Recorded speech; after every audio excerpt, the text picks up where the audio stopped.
നമസ്കാരം. മലയാളി വാർത്തയിലേക്ക് സ്വാഗതം.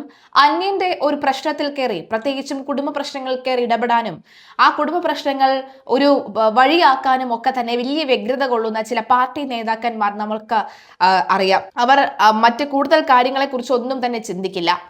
പ്രത്യേകിച്ചും എല്ലാ കാര്യത്തിലും രാഷ്ട്രീയം മാത്രം, പൊളിറ്റിക്സ് മാത്രം കണ്ണിറങ്ങുന്നവരുടെ കാര്യം പിന്നെ പറയേണ്ടതേ ഇല്ലല്ലോ. അങ്ങനെ ഒരു സംഭവ വികാസമാണ് കഴിഞ്ഞ 2 ദിവസം മുൻപ് തിരുവനന്തപുരത്ത് നടന്നത്.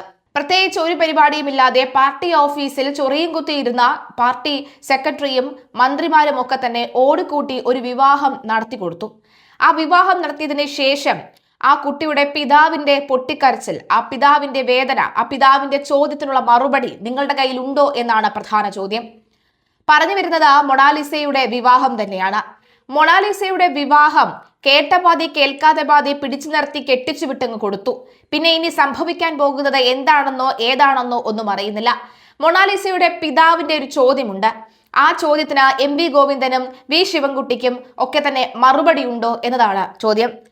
അദ്ദേഹം ചോദിക്കുന്നുണ്ട്, മൊണാലിസയുടെ അച്ഛൻ ചോദിക്കുന്നുണ്ട്, 2 മാസം മാത്രം പരിചയമുള്ള ഒരാളെ നിങ്ങളുടെ മക്കൾക്ക് നിങ്ങൾ കെട്ടിച്ചു കൊടുക്കുമോ? ഇത്രയും ആഘോഷപൂർവ്വം നിങ്ങൾ വിവാഹം കഴിപ്പിച്ചു കൊടുക്കുമോ എന്നതാണ് ചോദ്യം.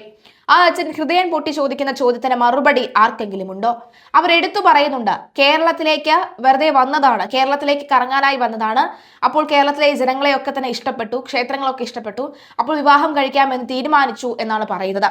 അങ്ങനെ വന്ന 2 പേരെ അവരുടെ ബൈറ്റ് ശ്രദ്ധിച്ചാൽ മനസ്സിലാകും വിവാഹം കഴിക്കണമെന്ന് അവർക്ക് ഉണ്ടായിരുന്നില്ല. അങ്ങനെ വെറുതെ സ്ഥലം കാണാൻ വേണ്ടി വന്ന 2 പേരാണ്. ആ 2 പേരുമാണ് ഇപ്പോൾ വിവാഹിതരാക്കി ഇപ്പോൾ പറഞ്ഞ് വീട്ടിലേക്ക് വിട്ടിരിക്കുന്നത് എന്നുള്ളതാണ്. രൂക്ഷമായ വിമർശനം അച്ഛന്റെ ഭാഗത്തു നിന്നും ഉണ്ടാകുന്നു. മാത്രവുമല്ല, ചില കമന്റുകൾ കൂടി നമുക്ക് ഈ ഘട്ടത്തിൽ വായിക്കാം.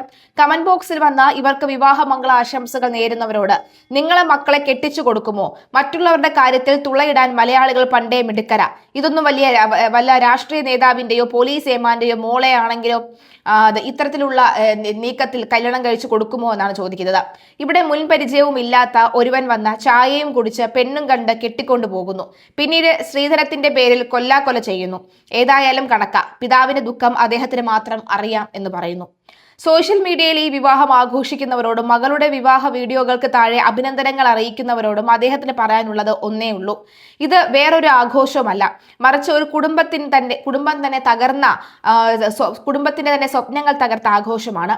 ആഡംബരങ്ങളുടെയും പ്രശസ്തിയുടെയും പിന്നാലെ പോകുമ്പോൾ സ്വന്തം മാതാപിതാക്കളുടെ കണ്ണുനീർ കാണാതെ പോകുന്നത് എത്രത്തോളം വേദനയുണ്ടാകുമെന്ന് അദ്ദേഹം ഓർമ്മിപ്പിക്കുന്നു. മൊണാലിസയുടെ ജീവിതത്തിലെ ഈ പുതിയ അധ്യായം പ്രണയത്തിന്റെയും വിജയത്തിന്റെയും കഥയായി ചിലർ കാണുമ്പോഴും അതിന്റെ മറുവശത്ത് വിങ്ങിപ്പൊട്ടുന്ന ഒരു അച്ഛനുണ്ട്. സിനിമയും പ്രശസ്തിയും നൽകുന്നതിനേക്കാൾ വലിയൊരു നഷ്ടമാണ് തനിക്ക് സംഭവിച്ചതെന്ന് അദ്ദേഹം വിശ്വസിക്കുന്നു. എന്റെ മോൾക്ക് വേണ്ടിയായിരുന്നു ഞാൻ ജീവിച്ചത്, അവൾ ഞങ്ങളെ കൈവിടുമെന്ന് ഒരിക്കലും കരുതിയിരുന്നില്ല എന്ന് പറയുമ്പോൾ ആ വാക്കുകൾ കേൾക്കുന്ന ആരുടെയും കണ്ണ് നിറയും. ഇത് വെറുമൊരു വിവാഹ വാർത്തയല്ല, ഒരച്ഛന്റെ തോറ്റുപോയ സ്വപ്നങ്ങളുടെ കഥ കൂടിയാണ് എന്ന് പറയുന്നുണ്ട്. അപ്പോൾ അറേഞ്ച്ഡ് മാരേജോ ഒരു പരിചയമില്ലാത്ത ആളെ കൂടെ അല്ലേ ജീവിക്കാൻ തുടങ്ങുന്നത് എന്ന് ചോദിക്കുന്നുണ്ട്. പക്ഷേ ഇവിടെ സംഭവങ്ങൾ അങ്ങനെയല്ല പോകുന്നത്. 6 മാസം മാത്രമേ ഒരു പരിചയമുള്ളൂ, അതും നേരിട്ടല്ല. ഇപ്പോൾ നേരിട്ട് മുഖാമുഖം പരിചയപ്പെടുന്നത്, അല്ലെങ്കിൽ നമ്മളൊരു ട്യൂഷൻ ക്ലാസ്സിലോ മറ്റെവിടെയെങ്കിലോ പോയി പരിചയപ്പെടുന്നത് പോലെ അല്ലല്ലോ. ഇത് സമൂഹ മാധ്യമങ്ങൾ വഴി മാത്രം പരിചയപ്പെടുന്നതാണ്. ഒരു പക്ഷേ ഇവർ ആദ്യമായിട്ടായിരിക്കും കാണുന്നത് പോലും. അങ്ങനെ സമൂഹ മാധ്യമങ്ങൾ വഴി മാത്രം പരിചയമുള്ള 2 പേരെ ചേർത്ത് വെക്കുന്നുമോ എന്നുള്ള ചോദ്യമാണ്. കാരണം ഈ കെട്ട കാലത്ത് നമ്മുടെ നാട്ടിൽ നടക്കാൻ പാടില്ലാത്ത പല വിഷയങ്ങളാണ് ഇപ്പോൾ നടന്നുകൊണ്ടിരിക്കുന്നത്. അങ്ങനെ ഈ കെട്ട കാലത്ത് നമ്മുടെ മക്കളെയോ നമ്മുടെ സഹോദരങ്ങളെയോ ഇങ്ങനെ കെട്ടിച്ചു കൊടുക്കുമോ എന്ന് മാത്രമേ അച്ഛൻ ചോദിക്കുന്നുള്ളൂ. അപ്പോൾ ഇത് ദ റിയൽ കേരള സ്റ്റോറി ഇതാണ് എന്ന് പറയാൻ വേണ്ടി അങ്ങനെ കാത്തിരുന്ന വീട് കിട്ടിയ ഒരു അവസരം പരമാവധി വാർത്തകളിലൂടെയൊക്കെ പറഞ്ഞുകൊണ്ട് മാധ്യമങ്ങളിലൂടെയൊക്കെ അറിയിച്ചുകൊണ്ട് അപ്പോൾ പൊളിറ്റിക്കലി അവർ നീക്കം നടത്തുകയായിരുന്നു. എന്തിനാണ്? ഇവിടുത്തെ യുവാക്കളുടെ വോട്ടിന് വേണ്ടിയോ? ഈ മൊണാലിസ പ്രശസ്തയൊന്നും അല്ലാതിരുന്ന കാലത്ത്, ആ ജപമാല വിറ്റുകൊണ്ട് നടന്ന കാലത്ത് മാധ്യമങ്ങളുടെ ഒരു ആക്രമണം കൊണ്ട് അവളെ ഒരു കോഴിക്കുഞ്ഞ് ചിറകിനടിയിൽ വെച്ച് ഒളിപ്പിക്കുന്നത് പോലെ ആ അച്ഛൻ ചേർത്ത് പിടിച്ച് ഒളിപ്പിച്ചുകൊണ്ട് നടന്നത് നമ്മളൊക്കെ കണ്ടതാണ്, കേട്ടതാണ്. അപ്പോൾ അതുവരെ വളർത്തിയ അച്ഛനെയും അമ്മയും ഒക്കെ തന്നെ മറന്നുകൊണ്ട് അവർ കേരളത്തിലേക്ക് വരുന്നു. മൊണാലിസ പറയാൻ തുടങ്ങുമ്പോൾ തന്നെ മൊണാലിസയുടെ ഭർത്താവ് അയാളാണ് പറയാൻ തുടങ്ങുന്നത്.